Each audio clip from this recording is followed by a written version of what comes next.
Bonjour à tous, bienvenue. Merci de votre présence à notre webinaire aujourd'hui. Votre présence en ligne, vous êtes nombreux en ligne. Aujourd'hui, les speakers sont au Palais Brongniart, dans les locaux du pôle Finance Innovation. Le pôle Finance Innovation, c'est quoi? C'est le cluster de la finance digitale et de la fintech.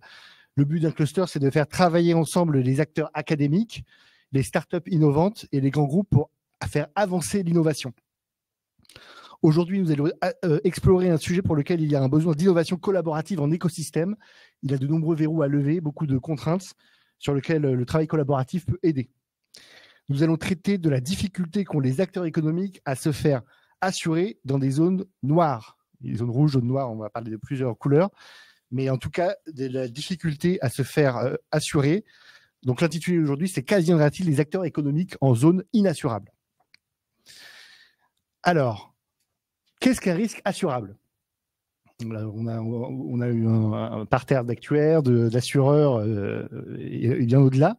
Un risque assurable, c'est un risque aléatoire qui va se produire dans le futur, involontaire, réel, suffisamment courant pour pouvoir calculer sa probabilité, mais sans être trop courant, car dans ce cas, le coût de son assurabilité devient trop élevé. Et c'est là où il y a le problème aujourd'hui. Avec le changement climatique, les catastrophes naturelles deviennent de plus en plus destructrices. Les inondations de plus en plus fréquentes, les sécheresses de plus en plus longues. Par exemple, avec les sécheresses, ça accentue le phénomène de ce qu'on appelle le retrait-gonflement des sols argileux, on en parlera longuement tout à l'heure, qui endommage les habitations. On a plus de 10 millions de maisons qui sont en risque en France à cause de ce risque RGA. Donc le risque dans certaines zones devient trop fréquent. Certains assureurs refusent d'assurer certaines collectivités locales ou entreprises qui sont situées dans des zones les plus à risque, d'où l'inassurabilité. Si on parle de chiffres, le coût du risque climatique a été multiplié par 4 en presque 30 ans. C'est énorme du point de vue assurantiel. La fréquence des sinistres liés donc aux catastrophes naturelles pourrait augmenter de 2 à 5 fois dans les départements les plus touchés, conduisant à une multiplication des primes par 2 ou 3, ce qui est considérable, ce qui rend un certain nombre d'acteurs non assurables. Ainsi, le problème, ce n'est pas si les acteurs vont plus être assurés, mais quand, dans certaines zones, à quel prix, selon quelle modalité. Et donc ce problème nous concerne tous, à la fois évidemment les assureurs, les réassureurs, les pouvoirs publics, les entreprises, les financiers, les asset managers, les banquiers qui financent les projets, et aussi bien sûr les citoyens. Alors pour aborder ce sujet plein d'enjeux, nous avons invité un aéropage prestigieux, donc Hélène Dieye, la directrice générale adjointe de la Maif. La Maif, c'est le principal actionnaire de la SMALC, qui est la mutuelle des collectivités locales, donc qui prend le sujet donc frontalement. Bienvenue Hélène. Ensuite Laurence Barry, qui est la co-titulaire de la chaire Paris. La chaire Paris, c'est le programme de recherche pour l'appréhension des risques et des incertitudes. C'est une chaire qui est à la pointe de l'observation sur l'assurabilité des catastrophes naturelles. Donc le point de vue à la fois académique, adapté aussi aux besoins de l'industrie.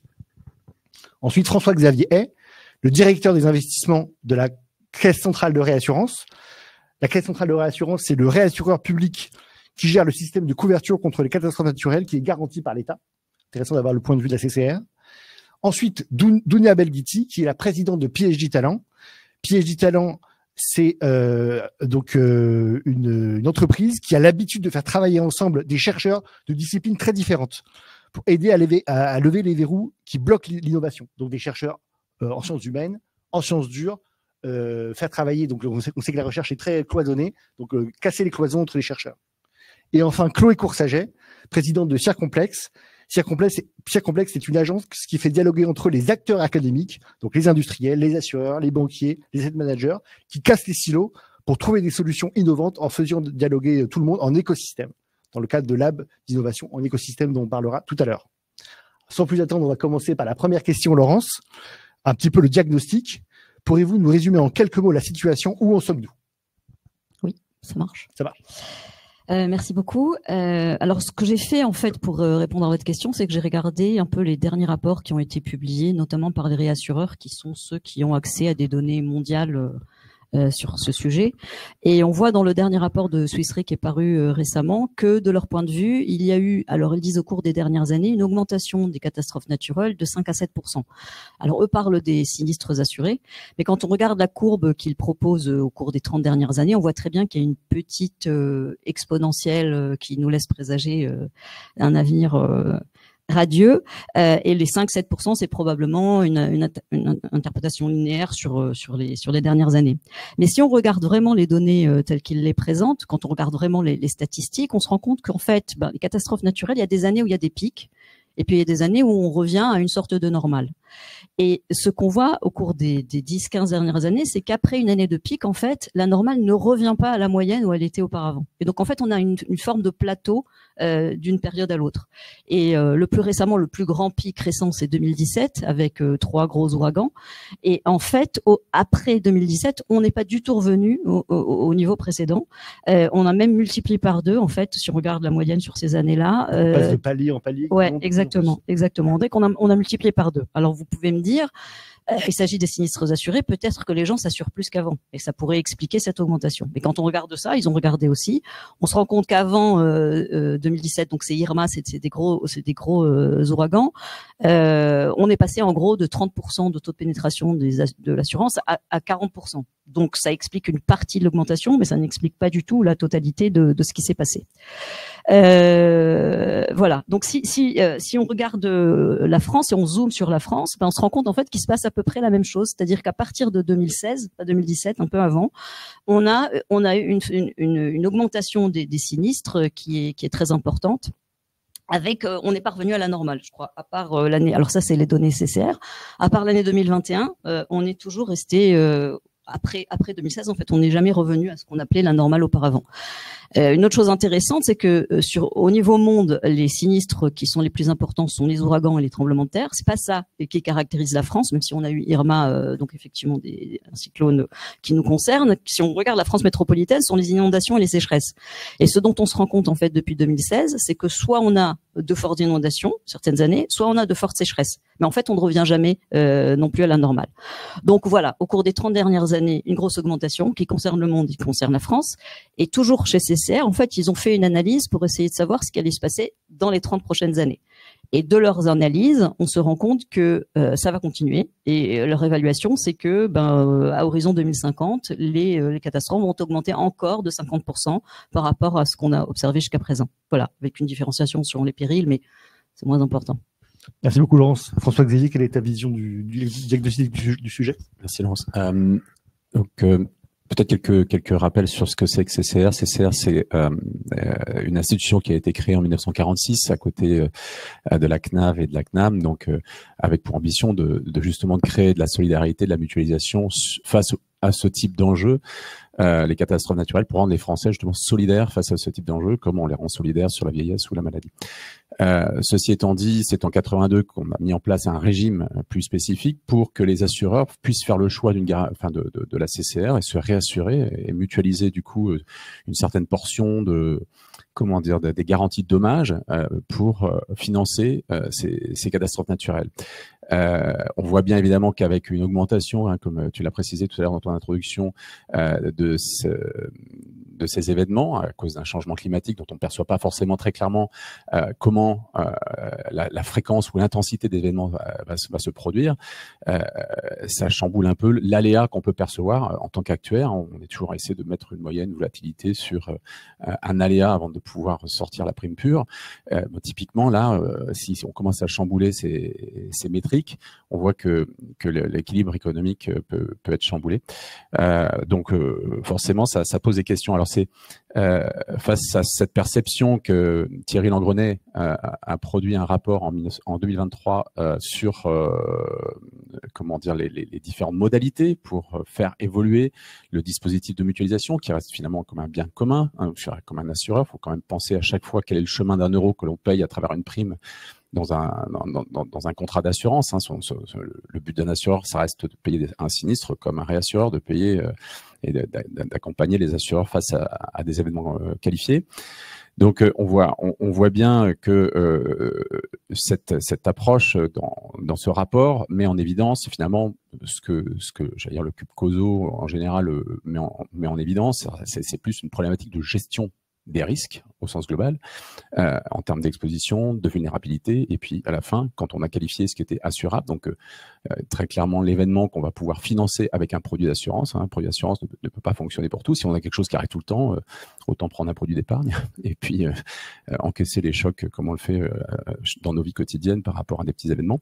Donc là, on voit bien que sur la partie, des événements assurables, il y a également peut-être une réflexion à avoir sur le travail sur nos expositions et notre vulnérabilité. Parce qu'effectivement, à horizon de 2050, c'est plus 60%, voire 80% si on prend en compte, l'évolution de la valeur des biens dans le coût de la sinistralité.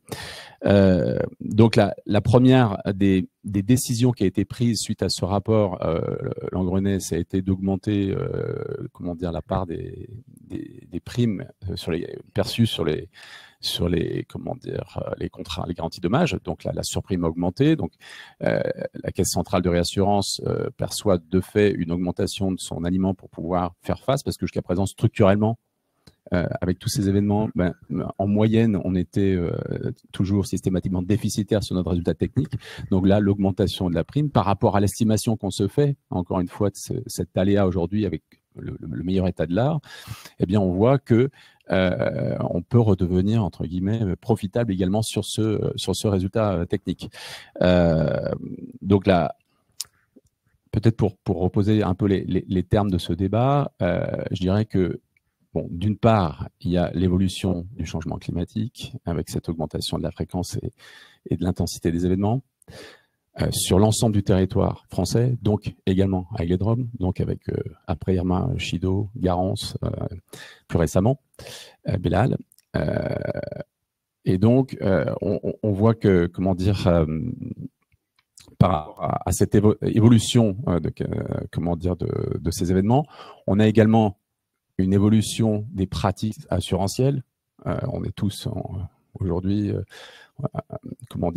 très friands de données de plus en plus précises, et les assureurs en tirent énormément parti, avancent dans leur sélection et dans leur tarification pour effectivement être au plus près de la valeur de ce que c'est qu'un risque, et eux aussi, tout le monde essaie de percevoir et de capter la valeur de ces aléas. Bon, ceci étant dit, après, en tant que assureur ou réassureur, l'enjeu n'est pas que économique, un produit d'assurance, il y a également une partie, ça c'est pour financer après, mais avant, il y a aussi une question d'évolution, des modalités de prévention et d'adaptation sur lesquelles on peut agir en tant qu'acteur économique de l'assurabilité pour que justement un bien puisse rester finançable après une catastrophe naturelle. Voilà, ça c'est pour l'intro. Je pense qu'on pourra y revenir après avec quelques autres innovations. Hélène, du côté de la Maïf et de la SMAC, quel est votre diagnostic ? Alors, moi, j'aimerais... j'ai cru comprendre qu'il y avait des gens non assureurs qui nous écoutaient ce matin. Donc, j'aimerais revenir sur qu'est-ce qui se passe pour un assureur quand on a des sinistres comme ça. Aujourd'hui, l'assureur, il est libre de fixer sa tarification. Et il est libre de la fixer en fonction des critères qu'il choisit. Alors, du coup, nous, assureurs militants, à forme mutuelle, normalement, on applique le même tarif, quel que soit l'endroit où vous vivez. Certains assureurs ont choisi, comme tu l'as dit, de recalculer le tarif en fonction de l'exposition au risque climatique. Ça vous définit du coup des zones de risque différentes. Donc, pour revenir sur l'aspect didactique, nous, on a le même tarif partout. L'autre assureur en face de nous, il va appliquer un tarif plus élevé dans les zones exposées au risque climatique et un tarif moins élevé dans les zones pas exposées au risque climatique. L'assuré, qu'est-ce qu'il fait ? L'assuré très exposé au risque climatique, il va plutôt venir à la Maïf, puisque c'est le même prix. Et l'assuré pas exposé au risque climatique, il va trouver moins cher chez l'assureur qui, lui, aura fait une sélection de risques. Et ça, c'est un phénomène qui est hyper dangereux. Ça s'appelle l'antisélection. Qu'est-ce que c'est l'antisélection? Ça veut dire qu'un assureur comme nous, qui ne discriminons pas les risques en fonction de l'exposition au risque climatique, aura du coup, de fait, plus de risques climatiques à couvrir que celui qui aura fait des choix. Et ce phénomène, il est à l'œuvre. Il est à l'œuvre en France, il est à l'œuvre dans les DOMCOM, et il y a même pire que ça, c'est qu'il y a certains assureurs qui disent tout simplement « moi, je vais même plus dans les zones risquées ». Et ça, c'est hyper dangereux parce que ceux qui jouent le jeu d'y rester se retrouvent surexposés et on ne peut pas, si on est peu nombreux, faire face à un risque qui explose. C'est ce qui s'est passé sur les collectivités. Aujourd'hui, la SMAC est l'assureur qui a plus de 50% de part de marché sur les collectivités et on n'est plus que 2 assureurs pour de vrai. Il n'y a plus que Groupama et nous parce qu'il y a le Crédit Agricole, mais enfin le Crédit Agricole, c'est nous qui l'assurons en fait derrière. Donc en fait, qu'est-ce qui se passe quand il y a des émeutes, quand il y a des tremblements de terre? Eh bien, c'était la SMAC qui prenait 50%, plus de 50% du coût au niveau national des émeutes, de tremblements de terre, des catastrophes naturelles, des incendies. Bon, alors, c'est pas un mystère, hein. On a pris un énorme bouillon il y a 2 ans. Donc, évidemment, ça fait un énorme buzz parce que face à ça, bah, qu'est-ce qu'on fait? Est-ce qu'on laisse la SMAC en faillite? Est-ce qu'on fait payer les sociétaires de la Maïf pour la SMAC? Bah non, c'est un puissant fond, en fait. Donc du coup, effectivement, on a augmenté nos franchises, on a exclu les émeutes, on a refusé d'assurer certaines collectivités, et évidemment, ça a ému la presse, ça a ému les collectivités, ça a ému les maires, mais c'est un vrai problème. Nous, on doit se protéger. Et alors, le plus drôle, c'est que en augmentant nos tarifs, en augmentant nos franchises, en mettant des exclusions, en choisissant nos collectivités, on a rendu le marché attractif. Et donc, il y a des assureurs, notamment étrangers, qui arrivent en France pour assurer les collectivités locales. Et ça aussi, c'est un vrai problème. C'est-à-dire qu'en fait, on n'a pas su gérer, je pense, au niveau national, une problématique de coûts et de viabilité et d'assurabilité. Et en fait, pour l'instant, on ne le voit pas sur les maisons individuelles, mais c'est en train d'arriver. Le phénomène est en train de s'opérer. Pour l'instant, effectivement, on n'en parle pas trop parce qu'on est suffisamment d'assureurs, que le phénomène est encore larvé. Donc, on n'en parle pas, mais c'est en train d'arriver. Sur certaines zones, des assureurs se retirent, opèrent des augmentations tarifaires très importantes. Du coup, ceux comme nous qui voulons jouer le jeu, ben, on est obligé de se protéger et on est obligé de rentrer dans une mécanique qui est délétère à terme. On va créer nous-mêmes les zones inassurables. Là où moi, je pense que de toutes les façons, tu l'as dit, le coût des catastrophes naturelles, on le connaît. On est capable de le modéliser tous autant qu'on est. Et que le sujet, c'est pas savoir si tel ou tel assureur y reste, etc., mais plutôt comment on se partage ce coût, tous ensemble. Et donc, en fait, la vraie mutualisation, c'est celle-là. Et moi, je fais souvent le parallèle avec le régime de santé. Et d'ailleurs, le régime de catastrophe naturelle est apparu à peu près au même moment que le régime de santé. Sur la santé, on a fait le choix de dire tout le monde, quelle que soit sa qualité de vie, quel que soit son ADN, quelle que soit son origine sociale, paie le même prix et a la même couverture. Finalement, on peut tirer le fil sur la catastrophe naturelle. Le sujet sur la santé, c'est comment on se répartit le coût entre la sécurité sociale, les mutuelles, et ça choque personne que quand vous allez à la sécurité sociale, quel que soit que vous soyez fumeur, que vous soyez enfant de diabétique, vous payez le même prix et vous êtes couvert pareil. Finalement, si on tire le fil, le sujet des catastrophes naturelles, ça va être la même chose. Le coût, il est connu.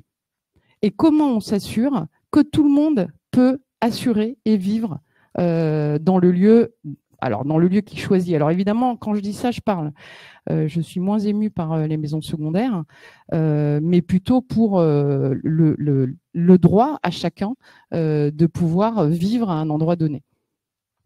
Merci beaucoup, c'est très intéressant. Donc en fait, ce que vous posez comme sujet, c'est le sujet de l'impact social, l'impact économique des zones inassurables. Donc et vous parlez aussi donc de l'État, de l'intervention de l'État.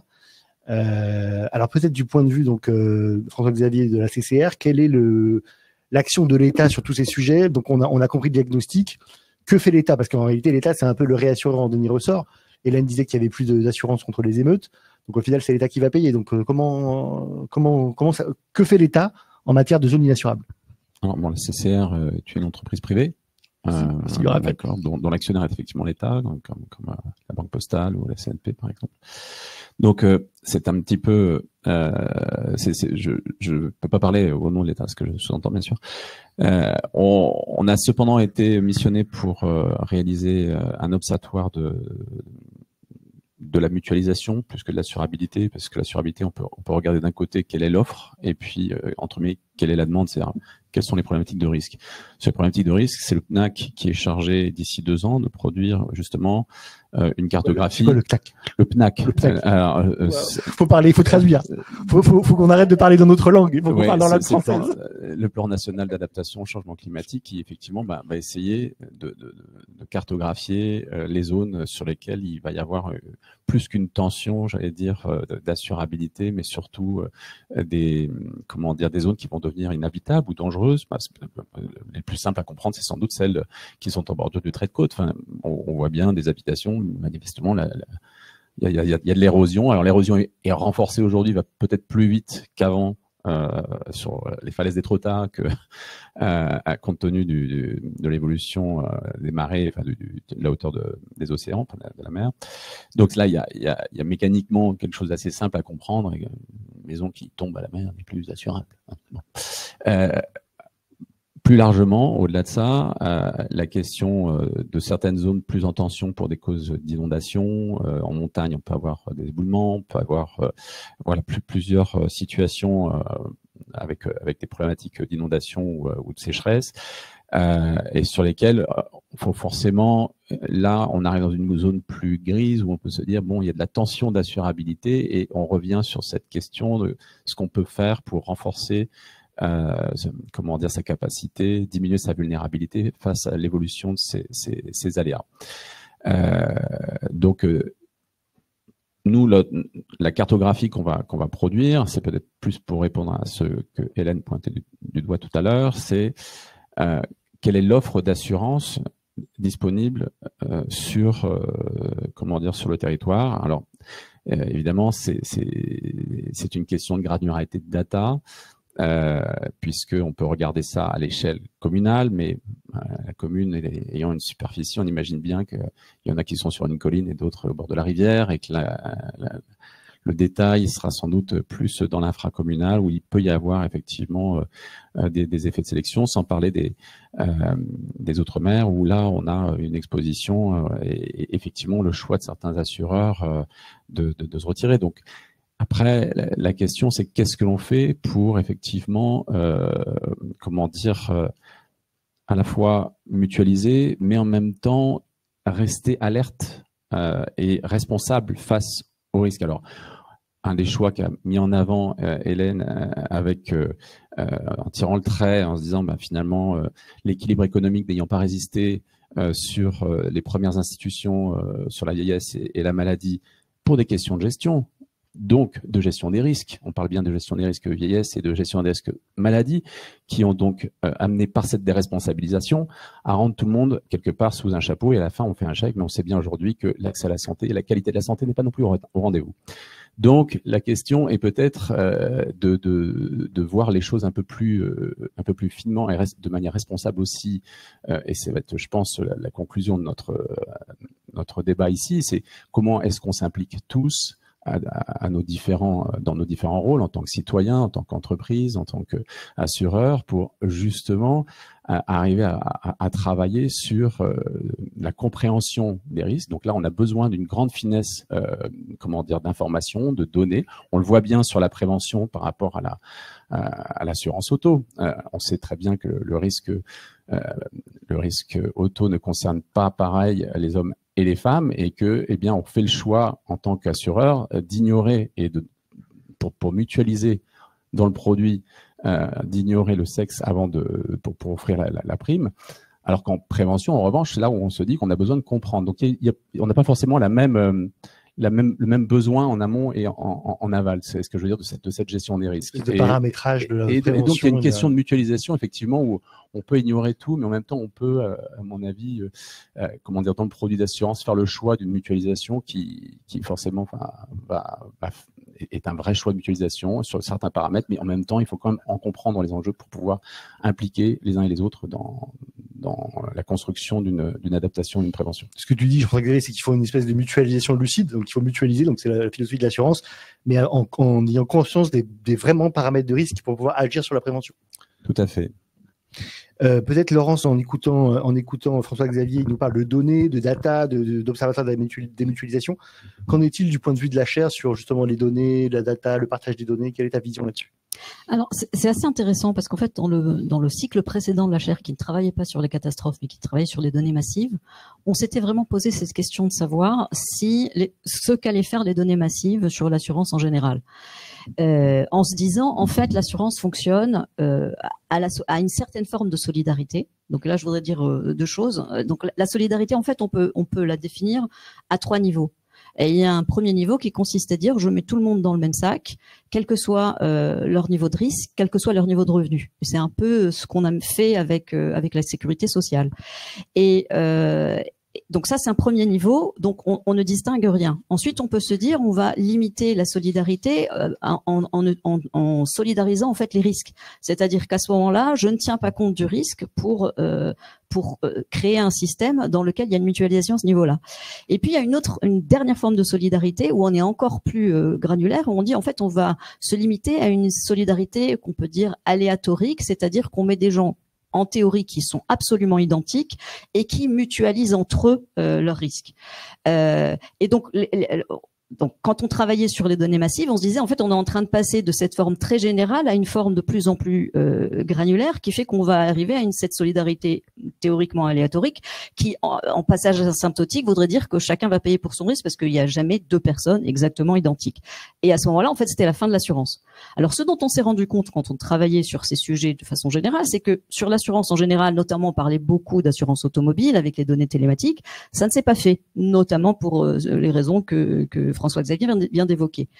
En revanche, dans les catastrophes naturelles, et c'est pour ça en fait qu'on a basculé sur ce cycle de recherche sur les catastrophes naturelles, on est passé d'une situation où au début des années 2000, on ne savait pas grand-chose et on avait une solidarité qui est très générale, à une situation où à la fois les données massives, enfin on a commencé à collecter des données à l'adresse parce qu'on avait des moyens qui permettaient de le faire et puis des capacités de calcul qui commençaient à augmenter, qui fait que on a petit à petit obtenu beaucoup plus de détails sur le risque géographique de tel ou tel endroit.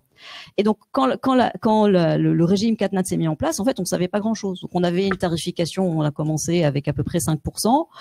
Puis on s'est rendu compte que ça suffisait pas, on est passé à 9%, mais on avait un voile d'ignorance qui permettait cette solidarité très large entre les différentes zones. Et aujourd'hui, en fait, cette question de l'asymptote qu'on s'était posée sur l'assurance en général et on a vu que ça ne s'était pas fait, elle devient très flagrante sur les catastrophes naturelles. Parce que là, effectivement, il y a tous ces phénomènes qu'Hélène a décrits où, quand on a les informations, paradoxalement, on peut être tenté en tant qu'assureur de se dire, je vais me servir de ces informations pour sélectionner mes risques, pour voilà, et donc laisser les autres un peu à l'écart. Et puis il y a une autre façon de se servir de ces données, et c'est ce qu'a dit François-Xavier, c'est-à-dire qu'on pourrait continuer à mutualiser et se servir de ce savoir, non pas pour défaire la solidarité, mais pour pousser à la prévention, pour que le coût reste globalement acceptable et pour qu'il soit partageable entre tous. Voilà. Merci beaucoup, Laurence.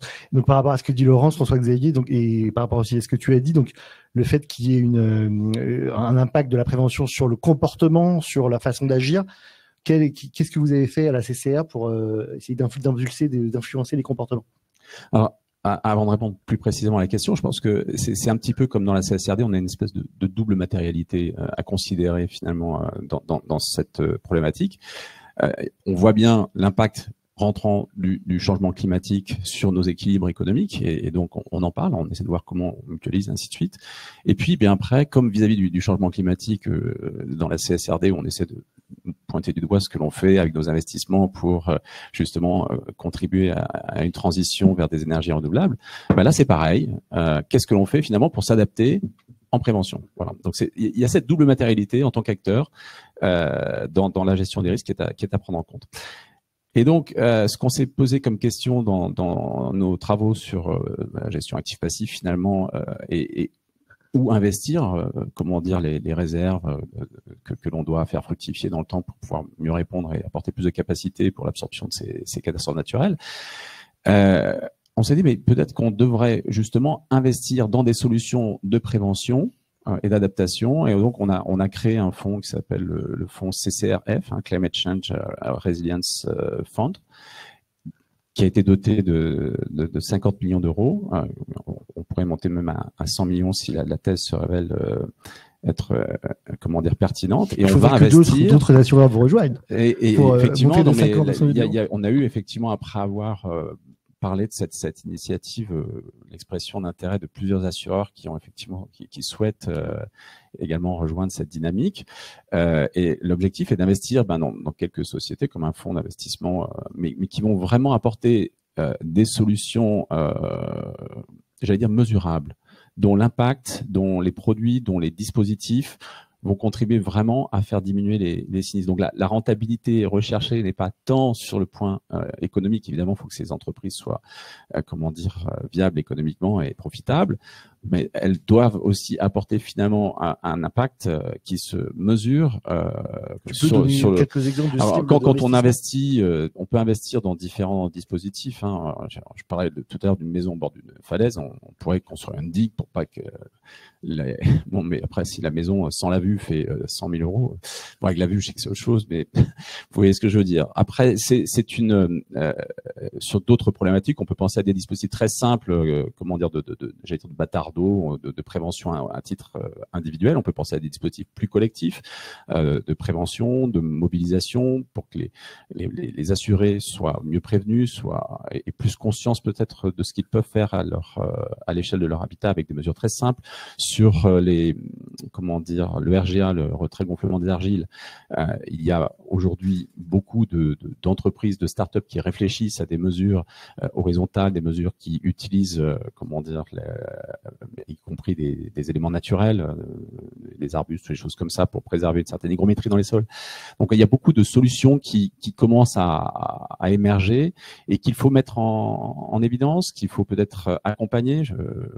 Pour prévenir des vols, on met tous des cadenas et on ferme nos portes à clés. Je veux dire que par rapport à ce type de risque, on peut aussi. Alors évidemment, c'est beaucoup plus compliqué parce que ça se passe pas du tout pareil. On n'est pas tous égaux par rapport à ces cadenas. En revanche, on doit avoir peut-être tous une conscience assez partagée, puisque on dépend tous de toute manière d'un commun qui va lui être exposé.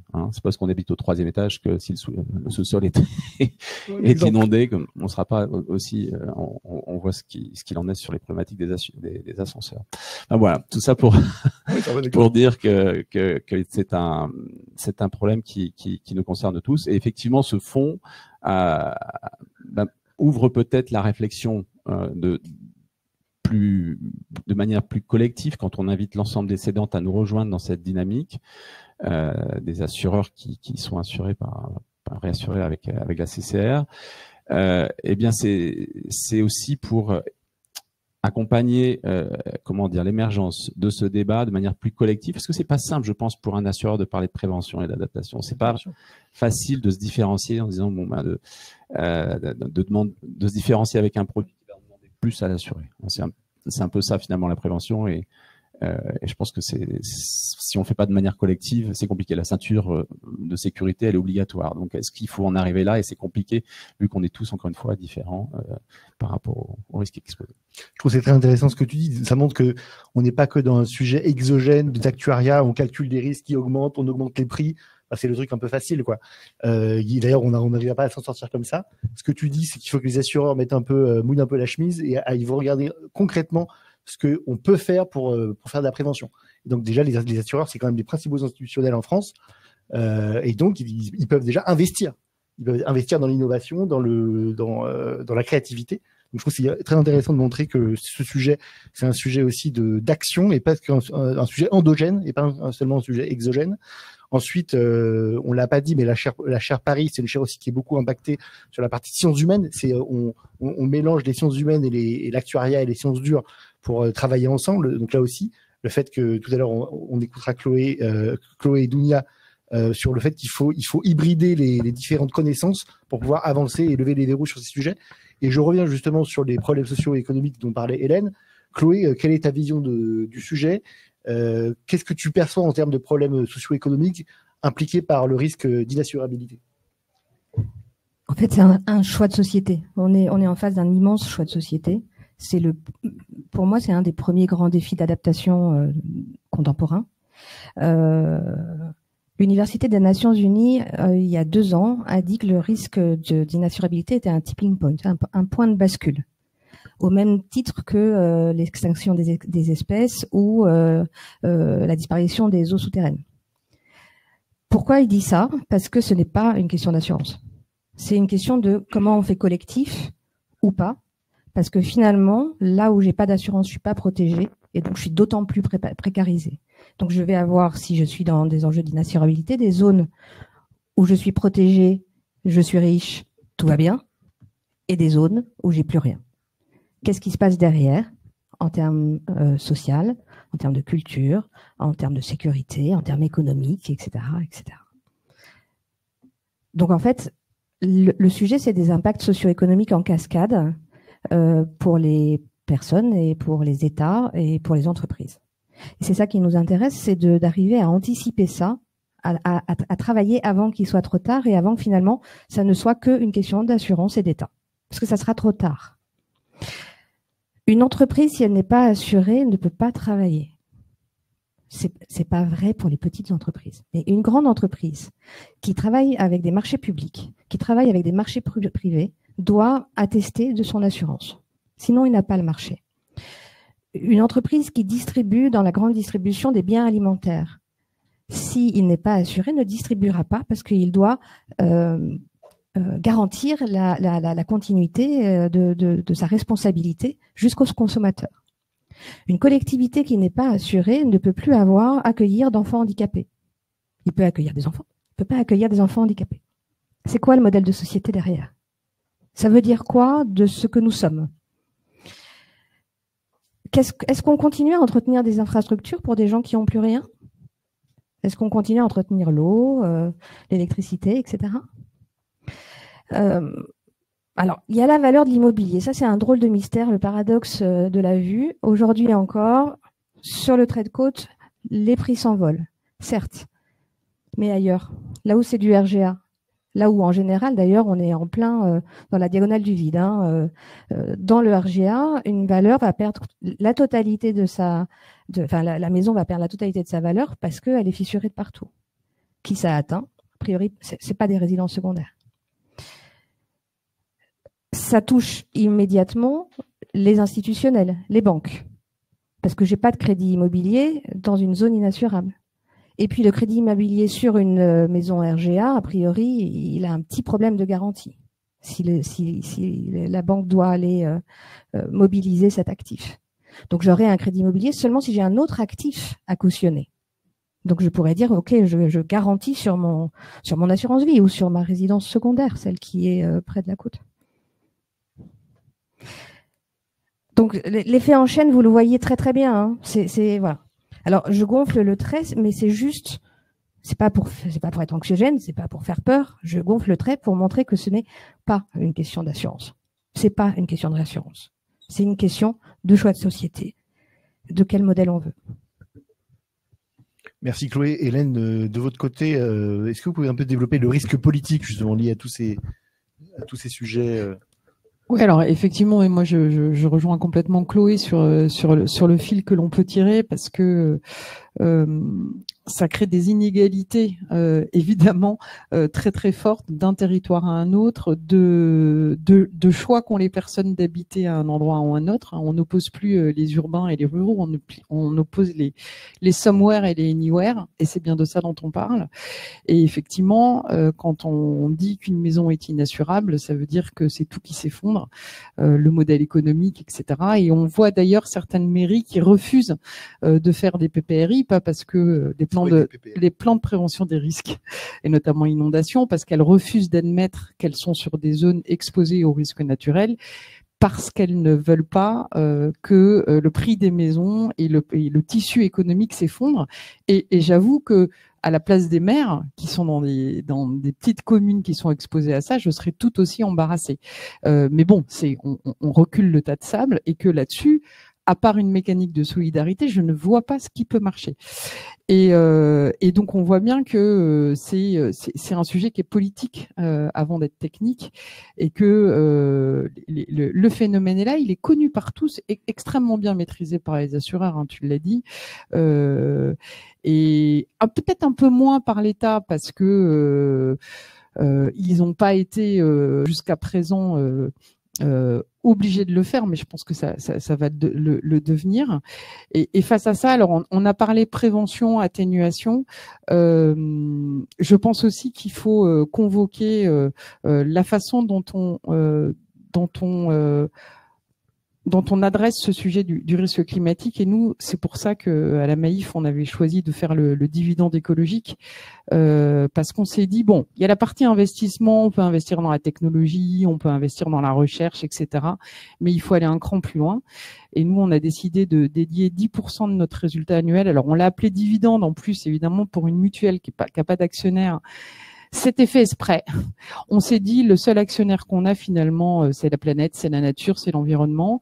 Et puis, on a tiré un trait. Donc, notre dividende écologique, il y a une partie qui est dédiée à la solidarité, c'est-à-dire qu'on s'est dit, bah, justement, les somewhere, on va les aider. Et donc, justement, on les aide à faire des diagnostics d'exposition aux risques naturels, à financer les solutions de prévention. Là aussi, ça rejoint ces histoires de communes qui ne font pas de plan de prévention des risques. Là où il n'y a pas de plan de prévention des risques, les habitants n'ont pas accès au système d'État qu'on appelle le fonds Barnier, qui vous aide à financer des mesures de prévention. Si votre commune, parce qu'elle n'ose pas dire, pour des questions économiques, ne fait pas de plan de prévention des risques, vous n'avez pas accès au fonds Barnier. Si vous habitez dans cette commune-là, ce qui se passe, c'est que vous n'avez pas accès au fonds Barnier, vous êtes surexposé aux risques naturels, votre assureur, avec un peu de chance, vous a augmenté votre tarif. Du coup, votre cotisation à la catastrophe naturelle, comme ça fonctionne comme de la TVA, hein, plus votre tarif d'assurance est élevé, plus votre cotisation est élevée. Tant votre cotisation elle est méga élevée, cette cotisation qui normalement doit réalimenter le fonds Barnier, bah vous le réalimentez plus, mais à la fois vous n'y avez pas accès. Donc nous, on a choisi d'aller les aider, et sous conditions financières, on leur paye une partie des mesures de prévention sur leur maison. Et puis l'autre fléchage du dividende écologique, c'est ce qu'on appelle les solutions fondées sur la nature. Donc là, on n'en attend aucun rendement financier. C'est du fonds de dotation pur. On travaille avec la Caisse des dépôts, la filiale biodiversité de la Caisse des dépôts. Les solutions fondées sur la nature, c'est des projets qui sont développés au niveau local pour essayer de voir comment la nature nous aide à atténuer l'impact du risque climatique sur les territoires. Donc ça peut être, c'est beaucoup de la restauration de cours d'eau. C'est beaucoup des travaux sur les côtes, mais bon, on fait pas des digues, nous, hein, on essaye de trouver des solutions justement fondées sur la nature, et on se dit ça a le bénéfice pour nos sociétaires qui habitent là de rendre la vie plus agréable. Et puis nous, de manière très pragmatique, en tant qu'assureurs, si on diminue l'impact du risque climatique, ben nous aussi, assureurs, on survivra. Parce qu'au bout du bout, c'est nous aussi, on fait partie du tissu économique, on fait partie des institutionnels qui font vivre l'État. Et là où ça devient systémique, c'est que les assureurs, ce sont aussi parmi les plus grands souscripteurs des emprunts d'État, qui financent le budget d'État, qui font que l'État pourra continuer à participer au financement des catastrophes naturelles. Et donc, tout ça, ça fait système. Si il n'y a plus d'assurance, il n'y a plus de vie économique, et il n'y a plus non plus de budget d'État. Et donc, il faut le penser de manière complètement globale et complètement systémique. Merci Hélène. Dunia, ta vision un petit peu sur justement l'adaptabilité, l'adaptation, tout ce qu'on a dit sur les enjeux socio-économiques. Merci. Alors, sur l'adaptabilité, je vais juste rejoindre ton point. Effectivement, en fait, c'est pas qu'un sujet d'assurance, c'est un sujet qui est certes politique, mais ce qu'on voit, c'est qu'il est multidisciplinaire. On peut pas le prendre que d'un seul angle. Et on peut pas le prendre que d'un angle métier. Donc nous, ce qu'on a fait depuis qu'on a commencé à travailler sur ce sujet chez PhD Talent et chez Circomplex, c'est que déjà on a essayé de regarder un petit peu de façon multidisciplinaire, parce que là la recherche va être essentielle, mais il faut pas qu'elle soit cloisonnée. Parce que si elle est multidisciplinaire et qu'on la met au service et qu'on la mobilise au service de cet enjeu qui est systémique, elle va être puissante. Donc effectivement, ça peut être politique, ça peut être de l'ingénierie pour les industries, ça peut être de la géographie pour les éboulements. Voilà, c'est très vaste. Ensuite, pour revenir à l'adaptabilité, là, pour ce qu'on a trouvé, il y a deux grands sujets. Il y a l'adaptabilité de la société et il y a l'adaptabilité des entreprises et des industries qui sont sur ces zones qui vont devenir inassurables. Donc, en termes d'adaptabilité de la société, je vais le dire très simplement et peut-être naïvement, on se dit, OK, très bien, je suis sur des traits de côte. Pourquoi est-ce que les gens ne se déplacent pas? Il n'y aura plus d'industrie, il n'y aura plus d'école. Parce que s'ils revendent leurs biens, ils ne voient rien. Okay. Oui, mais s'ils restent là-bas, ils n'auront rien non plus. Voilà. Et voilà, il y a des assureurs qui font de la prévention, peut-être que ça peut être déplacé, etc. Voilà, il y a plein de sujets. Et donc, en fait, on voit d'un point de vue sociologique que les gens, en fait, ils sont attachés à leur territoire. Premièrement. Et deuxièmement, si on prend l'exemple de la tempête Xynthia, à la suite de cette tempête, ce qu'on a vu en tout cas sur les personnes qui habitaient dans cette région, on a moins de 30% de la population qui ne montre pas de défiance par rapport aux politiques qui ont été mises en place. Donc ça veut dire qu'il y a 70% des gens qui n'étaient pas d'accord. Donc voilà, là on a une défiance. Ensuite, on a d'autres exemples. Par exemple, si on va dans le détroit des États-Unis, eux, ils ont eu une catastrophe non pas naturelle, mais économique. Ils ont eu un effondrement de l'économie automobile. Et donc, on peut apprendre des choses d'eux. C'est comment est-ce qu'ils ont redéfini leur territoire? Qu'est-ce qu'ils ont mis en place en termes de stratégie qu'on peut mettre en place aussi sur nos zones inassurées? Il y a aussi la Lorraine, ça a été redéfini. Il y a beaucoup de territoires. Voilà, là, on peut essayer d'aller chercher des données. Vous avez parlé de données pour voir en fait comment plutôt les populations en réagissent. Comment est-ce qu'on peut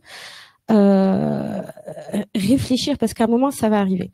Et ensuite, ce que montrent aussi les chercheurs et toutes les recherches, c'est-à-dire que les populations, pour qu'on puisse leur faire de la prévention, on ne peut pas juste leur dire de faire, il faut les impliquer. Il faut les impliquer de manière concrète dans la construction de ces solutions-là.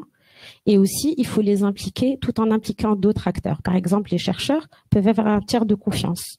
On remarque dans plusieurs études, quand il y a des chercheurs, et ben ces chercheurs-là, ils permettent en fait de faire avancer les réflexions pour accepter le changement et même aussi faire en sorte que ces populations-là, que ces régions-là, que ces communes-là trouvent des solutions qui sont adaptées à leur population.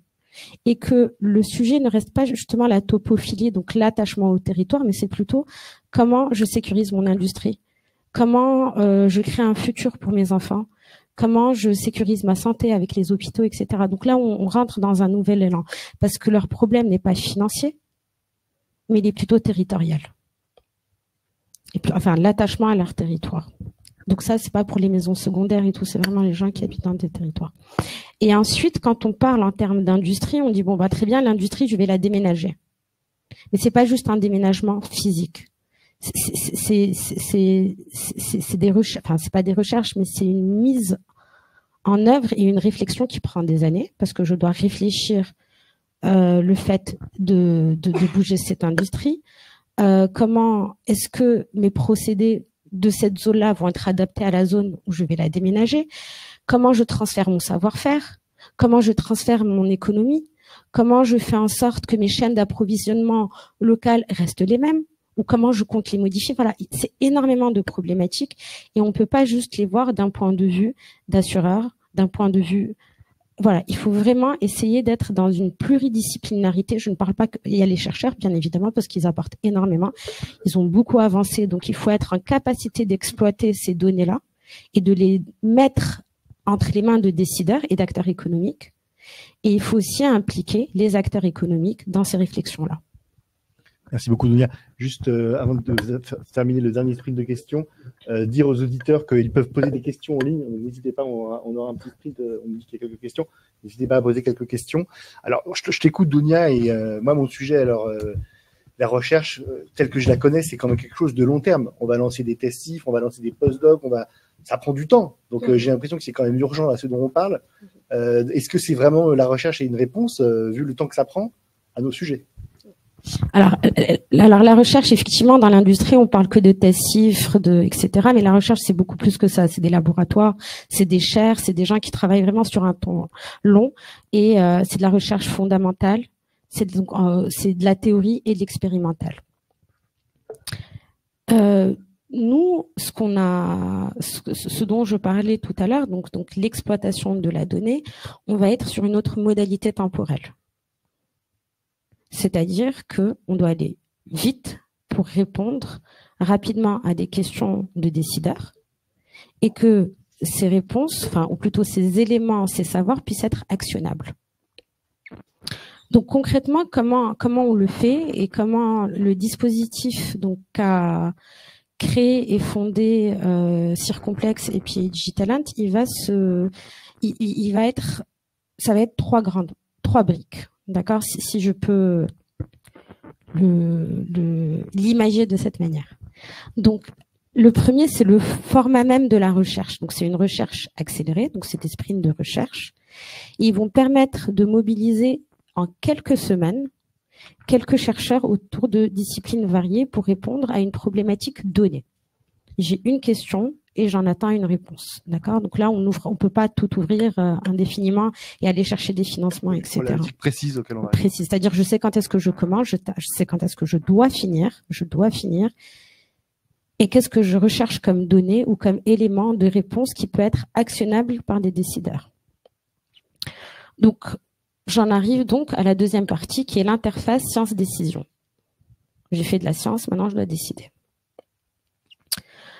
Donc, par exemple, si on reprend l'histoire des recherches sur l'acceptabilité sociale des relocalisations, on montre que l'implication des chercheurs dans les processus de concertation vont augmenter significativement la confiance des populations. Donc là, on voit que dans la science-décision, on va avoir les chercheurs qui vont jouer, comme je l'ai dit tout à l'heure, un rôle de tiers de confiance dans un contexte où on a une défiance claire et nette et même qui augmente de la part... envers les institutions de la part de la société. Et enfin, on va avoir une troisième brique, j'en ai déjà parlé tout à l'heure, mais c'est juste pour le réappuyer, c'est des démarches de sciences participatives. Donc là, sur des exemples que j'ai cités, bien d'autres, en fait, on va voir qu'il y a plusieurs territoires qui sont confrontés ou qui sont confrontés à des risques climatiques.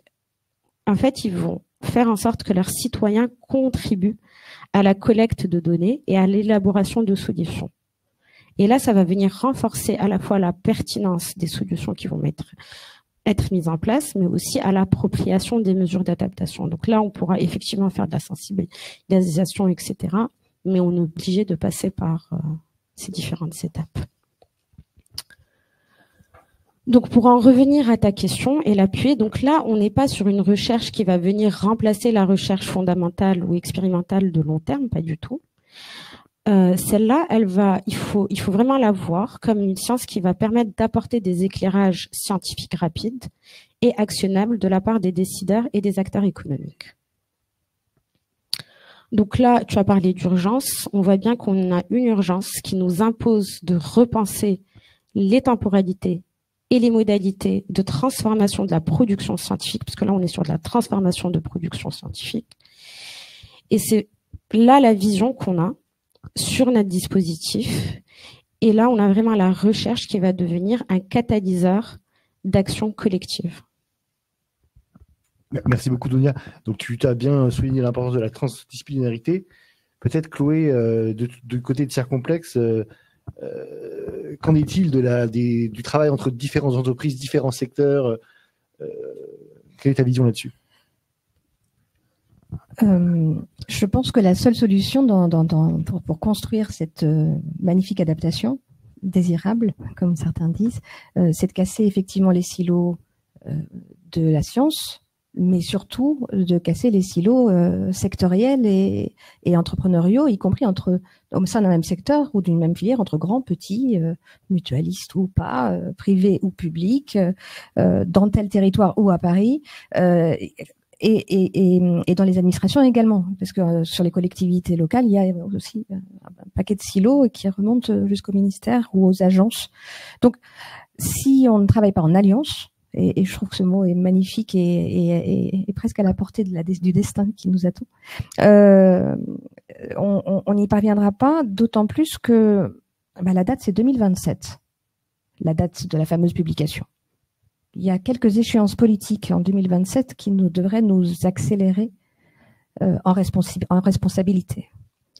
Et donc, moi, ma vision, c'est sortir des schémas, sortir des silos, mobiliser la science, mobiliser les décideurs qui savent parfaitement travailler ensemble quand on les met autour de la table, autour d'un actif commun qui n'est pas un actif de concurrence, mais qui est un actif de qu'est-ce qu'on veut construire pour faire face aux mutations ensemble, et non pas comment on fait du business ensemble. Mais qu'est-ce qu'on veut construire pour perdurer et pour que nos modèles économiques soient pérennes. Et finalement, il faut les faire bouger, ces modèles économiques. Il faut les faire un petit peu déplacer, en inventer d'autres. Et c'est peut-être l'alliance qui permettra d'inventer les fameux modèles économiques de demain, les modèles économiques résilients. Merci Chloé, c'est très intéressant parce qu'en t'écoutant, et ça revient de façon analogique, on est dans les théories de l'innovation. En fait, dans la finance, on a la vision de dire j'appuie sur un bouton et les choses vont se faire et il y aura l'argent qui va tomber.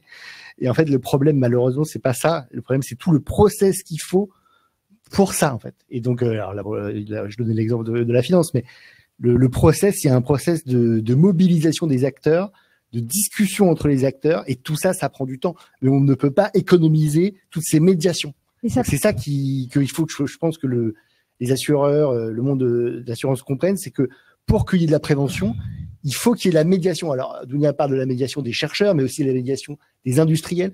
Et s'il n'y a pas cette médiation-là, malheureusement, les gens ils vont pas faire ce qu'il faut faire pour faire de la prévention. Donc je pense que ce que je crois comprendre en t'écoutant. Ah oui, tout à fait. Alors, il s'agit de traduire en permanence, traduire la question stratégique aux chercheurs, la question du chercheur aux décideurs, la question du décideur aux consommateurs ou aux citoyens. C'est un processus de traduction, mais c'est finalement faire société. Le système que nous avons développé avec PIG Talent, on l'a présenté dans ces murs il y a quelques mois. Je pense que la conférence doit toujours exister, et donc dans le détail, on doit pouvoir aller la voir. Mais c'est finalement comment mobiliser les expériences, les sensibilités, les cultures, la connaissance de façon transversale pour se faire tous la courte échelle. Les questions des uns sont les réponses des autres. On a collectivement la solution. C'est formidable en fait, c'est une excellente nouvelle. On a la solution qui peut être porteuse d'alternatives d'adaptation, qui peut être porteuse de business. Il s'agit d'inventer comment on va financer tout ça. Alors, en termes de finance-innovation, c'est extraordinaire. Mais on sait combien ça va coûter, on sait combien ça va rapporter, donc a priori, on sait comment financer. Enfin, en tout cas, moi, je ne sais pas, mais je suis sûre que vous savez. Alors, donc, Chloé, on va poser quelques questions des speakers, des éditeurs. Donc, que faire ? Eh bien, aujourd'hui, avec PIG Talent et puis certaines personnes dans cette pièce, nous lançons un dispositif d'innovation en écosystème dédié à ce sujet. Les 6 prochains mois, avec les 8 fondateurs, nous allons créer la stratégie de ce dispositif, c'est-à-dire qu'on va créer les axes stratégiques. Quelles sont les questions que l'on va explorer pendant les 2 ans qui viennent et qui auront vocation, avant 2027, à créer des options, à créer des choix, à créer des pilotes. Et pouvoir se dire, on proposera des choses aux différents acteurs économiques pour s'adapter avant que le couperet ne tombe, de façon à ce que ça ne soit pas subi, mais que ça soit choisi et que on agisse collectivement en brisant les silos. Donc, on est en train de boucler le tour de table. On clôt début juin. Et donc, on souhaite réunir 8 entreprises complémentaires au-delà de l'assurance, de façon à créer ces solutions collectives. Et donc, l'enjeu de ce lab d'innovation d'écosystème, c'est de faire discuter sur la problématique qu'on a posée ce matin, les différentes parties prenantes pour poser les bonnes questions. Et en posant les bonnes questions, on peut mobiliser la recherche. En écoutant, je pensais, ce qu'a dit Dounia, donc les comparaisons internationales aux États-Unis, au Maroc, il y a plein de choses qui se font. Mais qu'est-ce qui est adapté à la France? Ce que disait Laurent, c'est qu'en France, il y a un type particulier de catastrophe, c'est plutôt les inondations, etc. Voilà. Donc il y a tout un travail sur quelles questions poser. Et pour avoir des bonnes réponses, il faut bien les poser. Et pour bien les poser, on peut pas économiser le temps de la médiation. Et donc c'est ce temps de la médiation que tu proposes de travailler en laboratoire d'innovation en écosystème. Absolument. Merci Chloé. On va passer à quelques questions de nos amis en ligne. Marie, si tu peux nous communiquer les questions, s'il te plaît.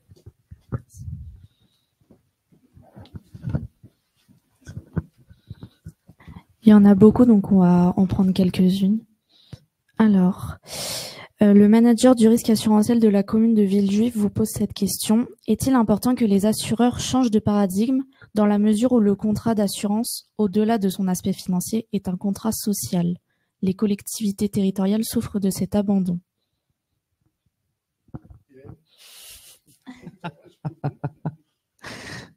Elle est compliquée cette question.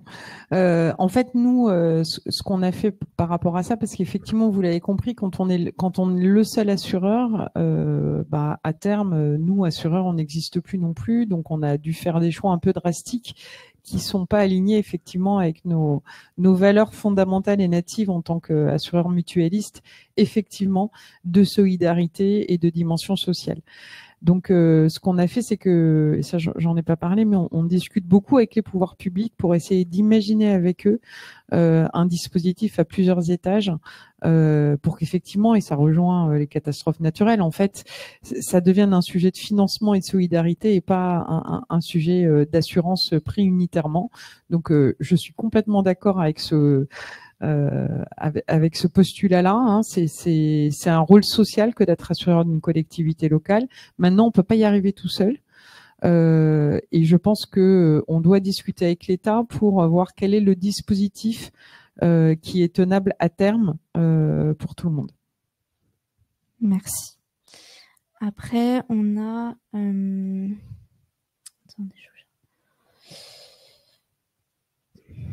Que vont devenir les zones inassurables, Y aura-t-il des nouveaux modèles économiques qui pourront émerger, par exemple liés à la biodiversité, et trouver une utilité sociale et économique? On vous embauche, monsieur. Vous allez venir discuter avec nous au lab d'innovation en écosystème. C'est une très belle idée. C'est Emmanuel de StarQuest qui vous a posé cette question. Alors, je vois pourquoi il pose cette question. Alors, moi, je rajouterais juste que c'est déjà quelque chose que nous, on cherche à faire, hein, puisque sur les zones exposées au risque climatique, c'est là où on finance des projets qu'on appelle solutions fondées sur la nature et justement de restauration de la biodiversité, puisqu'on est effectivement convaincu que la biodiversité est une réponse en adaptation face au changement climatique. Prenez-vous collectivement des positions au niveau français et européen sur ces réglementations qui risquent d'accélérer les risques d'inassurabilité? Alors, pour l'instant, le dispositif CCR existe simplement au niveau, du territoire français, mais c'est vrai qu'il intéresse beaucoup d'autres pays et donc on est régulièrement invité à aller présenter le dispositif dans d'autres pays voisins, notamment en Europe. La question d'en faire un dispositif européen, je pense que ça fait pas l'économie de tout ce qu'on s'est dit aujourd'hui ici de toute manière, puisque ça touche le changement climatique touche l'ensemble des pays. Puis après, chaque pays a ses propres dispositifs. Il y a un dispositif qui existe déjà en Suisse ou en Espagne. L'Allemagne, ça fonctionne un petit peu différemment. Donc l'assurance n'est pas obligatoire non plus partout. Donc en France, l'assurance est a priori déjà obligatoire pour toutes les habitations. Donc ça facilite quand même déjà. C'est pas bon, j'ai dit une bêtise. L'assurance habitation pour le propriétaire n'est pas obligatoire. Ah, pour le propriétaire, c'est vrai. Elle n'est obligatoire que pour le locataire. Et oui. D'ailleurs, c'est pour ça que dans les DOMCOM, il y a une partie très significative qui n'est pas assurée. Oui. C'est contrairement à l'assurance auto. Et dans l'assurance auto, qu'est-ce qui est obligatoire? C'est la responsabilité sur celui sur lequel on cause un dommage, mais on n'a pas d'obligation sur sa voiture. C'est pareil sur l'habitation. Tu peux choisir de ne pas assurer ta maison, c'est ton choix. On le sait pas en tant que propriétaire, bien sûr. Même propriétaire habitant, finalement. Même propriétaire habitant, bien sûr. Exactement. Mais Et il faut une responsabilité faut civile parce qu'il faut. Mais là, la partie climat de l'assurance, c'est sur le dommage. Ouais. Et celle-là, elle n'est pas obligatoire. Ouais. Néanmoins, on a quand même, je crois, une bonne pénétration de l'assurance sur le territoire. Sur le territoire métropolitain, oui, ouais. mais sur les territoires d'outre-mer. Et ce qui se passe quand les assureurs augmentent massivement leur assurance, c'est ce qui s'est passé en Australie. Hein. En Australie, ils sont exposés très fortement au risque climatique et ils ont vu massivement des gens arrêter de s'assurer parce que c'est trop cher. C'est plus économiquement. Et donc nous, quand les assureurs augmentent leurs tarifs pour surexposition au risque naturel, bah il y a des gens qui vont en fait pouvoir faire le choix de dire bah je préfère pas m'assurer. Donc on voit bien en fait à travers ces précisions. Merci beaucoup Hélène d'avoir bien précisé l'enjeu.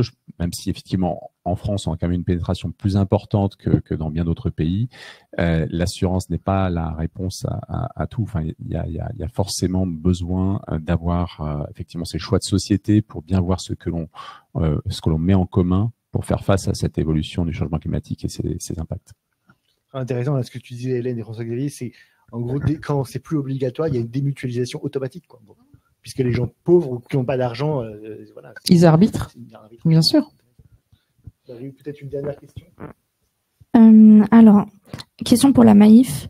N'est-ce pas un problème de masquer le signal prix pour le dire vite? Est-il bon que des gens en zone inondable continuent d'y habiter puisque des zones vont être inhabitables? C'est un fait. Alors, je suis complètement d'accord, mais nous, la façon dont on le prend, c'est en discutant avec les pouvoirs publics. Qui est-ce qu'on punit? C'est la question qu'on avait tout à l'heure. Une fois que vous avez défini des zones noires, ça veut dire que les gens, de toutes les façons, n'ont plus de maison et ont perdu tous leurs biens. Alors, nous, en tant qu'assureurs, on a des discussions à deux niveaux. Il y a vraiment les zones noires. Et là, il faut que les pouvoirs publics s'en emparent. C'est pas du tout la majorité du territoire. Et après, il y a les zones plus compliquées où là, finalement, il y a un autre enjeu, c'est que l'assureur, il est limité par une deuxième chose qu'on appelle l'enrichissement sans cause. Il faut savoir que nous, on nous oblige de réparer en l'état avant sinistre. Alors, je prends un exemple très simple qui est, vous êtes en zone inondable, vous avez l'électricité en sous-sol, vous avez un sinistre, on vous remet l'électricité en sous-sol. Et on nous dit que vous n'avez pas le droit de le mettre à l'étage parce que ça renchérit la valeur de la maison. Bah, moi, je dis bah non, en fait, je participe à la perte de valeur de la maison si je remets l'électricité au sous-sol. Donc ça, c'est très simple à comprendre. C'est plus compliqué sur la zone sécheresse. Est-ce que vraiment ça sert à quelque chose qu'on aille faire des gros travaux quand on sait que la maison d'aller irrémédiablement sur une zone sécheresse et dire aux gens on va couper vos arbres parce que comme ça vous aurez moins d'eau, mais du coup par contre quand il va faire 40 degrés, bah, vous aurez pas d'arbres dans votre jardin, c'est très compliqué. Donc cette réflexion qui est de dire comment intervient l'assureur en prévention et en réparation. Et comment on relâche les contraintes pour que on ait un dispositif commun sur le problème, c'est que parfois il vaut mieux reloger quelqu'un et comment on le finance. Cette discussion, on est en train de l'entamer et notamment ce qui est intéressant, c'est qu'il y a un dispositif qui a été enclenché par l'État au moment des inondations qui s'appelle Mirapi, qui est vraiment là-dessus, post-sinistre. Qu'est-ce qu'on fait, comment on répare et nous, on veut vraiment s'attacher à ce genre de dispositif pour penser mieux aussi la réparation et franchir les barrières qui sont de dire effectivement à quoi ça sert de repayer un sinistre suite à une inondation pour remettre la maison en état avant inondation, ça n'a aucun sens. Donc oui, cette discussion, on l'a bien en tête. Et mais on a des contraintes réglementaires et des discussions avec le gouvernement en cours d'ailleurs. Enfin, le gouvernement, le problème c'est qu'il a beaucoup changé, donc chaque fois il faut recommencer, mais bon. Ouais, je voudrais juste, ça marche, juste rajouter un mot sur cette notion de signal prix qui pourrait aider à la prévention. Alors ça part d'une logique qui s'est développée à partir de la théorie du choix rationnel, qui consiste à dire que les individus sont des individus rationnels. On va leur donner une indication du risque au travers de la prime, et grâce à ça, ils vont prendre des tonnes de décisions très logiques sur la base d'un coût-bénéfice. Mais en pratique, on se rend compte que les gens ne font pas ça du tout. C'est-à-dire qu'il y a cette notion de topophilie dont vous avez parlé. Je connaissais pas le mot, mais c'est très joli. il y a une attitude qui est irrationnelle par rapport à sa maison et on ne perçoit pas du tout la probabilité de catastrophe. Donc, on ne fait pas du tout ce calcul. Et en fait, comment fonctionne le signal prix? Alors, cette logique-là, elle a été mise en place aux États-Unis de plus en plus, notamment par rapport aux inondations, où ils sont en train d'essayer d'augmenter les primes pour qu'elles soient vraiment risk-based, c'est-à-dire qu'elles reflètent exactement le risque. Et ce qui se passe, c'est que les gens cessent de s'assurer. En fait, le signal prix, c'est quoi? C'est que si le prix augmente, la demande diminue. C'est pas du tout que les gens vont modifier leur comportement. Voilà. Peut-être. Justement, en fait, ce qu'on voit sur cette modification de comportement, c'est pas une histoire d'information que la personne va avoir. C'est pas une histoire de compensation financière quand bien même on peut payer notre assurance. Et en réalité, même le paiement de l'assurance, tout à l'heure, on a dit, si on est pauvre, c'est même plus une question de pauvre. Les assurances sont tellement chères que même maintenant, dans des foyers où on va avoir des cadres, etc., ils ne sont plus capables de suivre sur ces zones-là. C'est vraiment, en fait, c'est une capacité, enfin, comme vous le disiez, c'est ma capacité à accepter cette information quand bien même elle est rationnelle.